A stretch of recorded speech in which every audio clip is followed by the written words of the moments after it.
Welcome back to another episode. So, the previous episode's questions were answered. I'd also released a detailed update for you on Twitter last week. I hope you went through that. So, we'll again open up the chart that we had referred to in the last video as the guiding light in terms of whatever is happening in the world, that is geopolitical tensions. And if you look at the chart of UK oil, once it has gone past this 100 odd level, it is just sustaining there. So while the news flow that is coming out is that Israel and US are winning the war handsomely and Iran is now not capable of retaliating to a certain extent, 95% of their capacity has gone away. Crude oil is not reflecting that.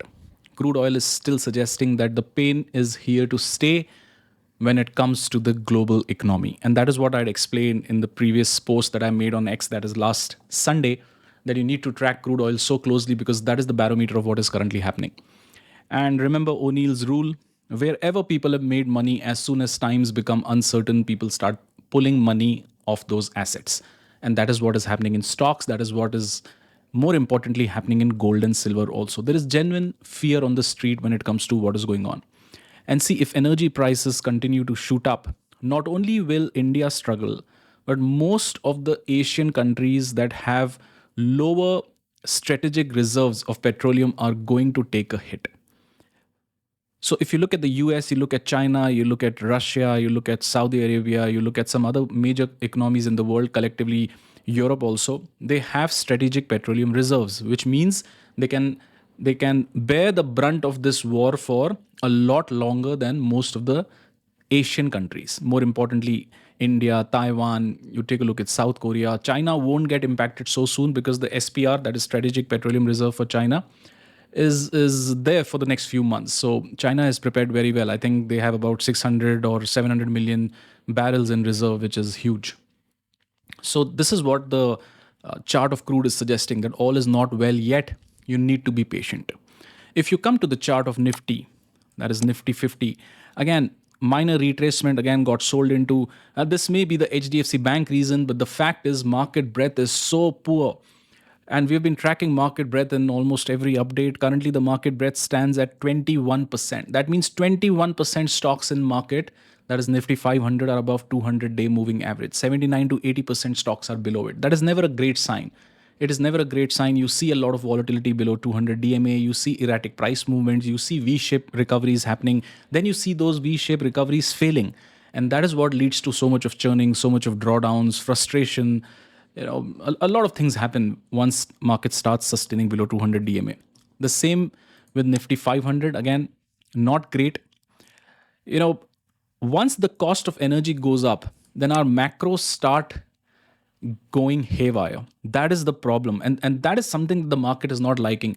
That is for how long this energy crisis is going to continue. Whether it's going to be over this weekend or next weekend. If it's relatively short term in nature, market will quickly rebound. But if the market is sensing this is one of those prolonged kind of wars that are going to persist and the energy cost for certain countries is going to go up, then you know what, market will have to adjust accordingly. So currently we are down, I think 10 odd percent below 200-day moving average, about 9.3%. Again, what O'Neill has mentioned is somewhere between 8 to 14% is where the market starts finding a intermediate bottom. So it can be anytime next week or maybe 3-4% lower also. There are also a couple of gaps that are here. For those of you who believe in the gap filling theory, there are a lot of gaps here that still need to be filled. I think from the current market price, it is about 5 odd percent lower. It is certainly doable. It's doable because of what oil is doing. Any intermediate shock, or let's say this war escalates beyond what the best of the analysts are currently factoring in their analysis, then oil can easily jump 30, 40, 50 barrels over the short term also. And that would easily bring in another 3-4% reaction in markets. So that is just about it. Every breakout that you're seeing, defense had a beautiful contraction and a breakout. Look at the complete retracement that has played out. So this is the kind of market that is there. Mind you, there are still some stocks that are doing very well. They're breaking out, those breakouts are sustaining. But this is called finding needles in the haystack, which means finding those hidden gems in the market. If you can do it through technicals, then great, you should have that approach. But if you're someone like me who waits for relative stability, then time is still not great to unnecessarily deploy a lot of money and then see drawdowns on that. However, if you are someone who does regular SIPs in broad sectors or ETFs, then price is 10% below 200 DMA. The last time you got this opportunity, I think, was here, 9.7% in a V-shaped recovery. So make sure, and this is not an investment advice, please consult your investment advisor, but make sure you are making use of volatility when it comes to long-term investments. If you're into stock picking also, or there are stocks that you're holding from last 4 5 years and those stocks have actually fallen 20 odd percent and you still like the businesses, why not nibble a little, buy a little? Because always remember, good prices and good news will never come hand in hand. You're getting good prices today because the news is so terrible. Now the question to answer is whether the news can get terrible from here. Of course it can. In the last update also I spoke about it. Who knows what kind of military action or something is coming in the future? There have been past instances where leaders have gone crazy and have done things that have been so terrible even to recollect. So who is to say there is someone not out there today who's either going to hit the nuclear button or do something that is probably going to go down in history as one of those events that people who will come 100 years from now will recollect and will wonder what happened back then. So always remember, news flow can get worse. And one more important point that I want to highlight is that we, the retail people, whatever news we are hearing today, that news is being put out there for us. We will never be privileged to any insider information, whether it comes at the global level or the geopolitical level. Nothing. News is always being fed to you, so it is up to you what you need to do. There is also one remark I'll make. I cannot open stock charts. That is why I will refrain from opening up a chart and showing you few things. But just imagine this silver ticker here is a stock chart. All right. And this particular stock has fallen 47%. And it appears to be a wonderful story. Just be mindful of this fact. There are a lot of shorts, videos, and tweets you must be reading these days that so and so company run by so and so individual is down 30-50% from the top. Excellent order book. Order book greater than market cap, profits greater than market cap. This is a buying opportunity. You know what? It's up to you what you want to do. But recollect the teachings of William O'Neill and Stan Weinstein. A stock that falls 40% from the top can fall another 40%. That means a stock that was at 100, and if it falls 50% and goes to 50, no one can guarantee whether from 50 it is not going to 25. That is another 50%. So there is a reason why there are some stocks in the market that are trading near all-time high. They're not correcting that much. And there is a reason why some of those stocks from all-time high have fallen 50, 60, or 40%. So do your own research, do your own due diligence. These days you have a lot of AI agents that can run through a lot of data and give you some information, some actionable information. Don't rely on tweets or shorts or videos. Same goes for my videos also. Don't take any advice or any kind of opinion blindly, because ultimately, as I keep repeating this is your money. You need to be responsible for it. Somebody who's suggesting you to buy a stock that has fallen 50% is going to disappear once that stock again falls 50%, or is going to come up with some more logic.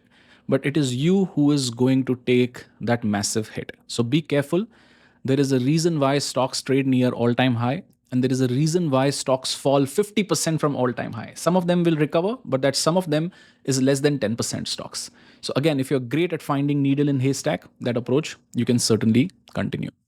So some sectors like PSU Bank, CPSE, defense also is in a good structure, a theme. It's a theme that is in demand. I'll open up higher time frame charts, just consolidating, not going anywhere. So there are pockets that are still kind of holding up well. You take a look at rare earth index. Again, this is a custom index that I've made. Still a structure of higher low on a weekly time frame that is doing well. IT is beaten down, but PSU banks, again, structure is good. Pharma is having a beautiful structure, beautiful contraction in pharma. A lot of pharma names are doing well. So there are pockets. Metal is not fallen that much. That is also doing well. Unfortunately, one of the leaders, that is Bank Nifty, has started falling a lot, and this is mainly because I won't comment on the HDFC part. I'm sure you must have heard analysis of a lot of people, but it is basically market sensing a rate hike kind of cycle globally. If crude and petroleum products and those kind of things stay elevated, then as I explained in the X post last Sunday, inflation, that is cost push inflation, is going to come back, and that is going to make it extremely difficult for central banks to cut rates. So if you're going into a rate hike cycle, plus in Bank Nifty, the sentiment was not great because of the HDFC Bank kind of news. I'm sure SEBI and RBI must be looking into it. So it did impact sentiment a lot. And Bank Nifty was an index that was keeping Nifty afloat. So Bank Nifty correcting with gaps, these are weekly gaps on the chart, is never a great sign. So basically, this struggle that we are going through is not going to be over. It has impacted the private bank index as well. Broad indices, small cap, micro cap, these continue to struggle. Look at these indices; they are struggling a lot, and you are seeing impact on Nifty 200, Nifty 100 also in this cycle because of the global cycle that is playing out. There is nothing special that is happening in India where FIIs are going to come back and invest a lot of money. If you were FII, would you come to India, or would you go to other markets where things are playing out? There is one more thing I want to point out. You hear a lot of analysis about the strategy of US, what they are doing, it is not their war, etc., etc. If you look at from markets point of view, one of the least impacted countries in this warfare has been Israel and US stock market, because this is actually playing geopolitically in favor of US, taking control of energy all over the world. Look at what happened in Venezuela. Look at the push at Cuba. Look at why they want to go behind Greenland. Look at why they are doing what they are doing in Israel. If they, sorry, Iran, if they do get control of that Straits of Hormuz region, a lot of military experts are saying it's not possible. Some are saying it's possible. Again, it's propaganda from both sides. You never know what is true. So we can only discuss probabilities. Let's say they do it, then US and their closest allies will become undisputed leaders of global energy. There are a lot of things going on, guys, that is completely out of our pay grade to understand and even to contemplate what is happening, and which is why charts are so helpful for you. If you're someone who's into positional trading, relatively, you know, 6 to 18 month kind of trading, don't do anything below 50 DMA. Nothing good comes below 50 DMA and 200 DMA. If you're a long term investor, 24, 30 months into stocks, that is below 200 DMA, be careful. Nibble a little, but be careful. If you're a really long term investor, 4 years, you understand sectors well, stocks well, you have earnings visibility, you know what is going to work, what is not going to work, then this is an excellent time for you. It's an excellent time for you because if Nifty is going to come down and hit these gaps, then that would mean you will get to add more to your SIPs, have better average prices. Probably you can increase your allocation in these regions. Let's say you're buying 5%, 5%, 10% here, and if you see price coming and filling this gap region, market moving 15% below 200 DMA, you can directly buy 30%, of your position size and sit and then see what happens. So depending upon what your time frame is, the market is offering you a lot of opportunities, especially for positional people. 6 to 12 months, little long term traders, 6 months to 18 months, be careful. Market is firmly below 50 DMA, firmly below 200 DMA, breadth is at 22%. This is the time to just sit on the sidelines and do nothing when it comes to the trading side of the market, unless of course you know how to short sell. Short sell is something I don't speak about, but because that involves FNO, and I never encourage anyone to participate in FNO. But if you're an investor, long-term investor, that is fantastic. This is fantastic time for you.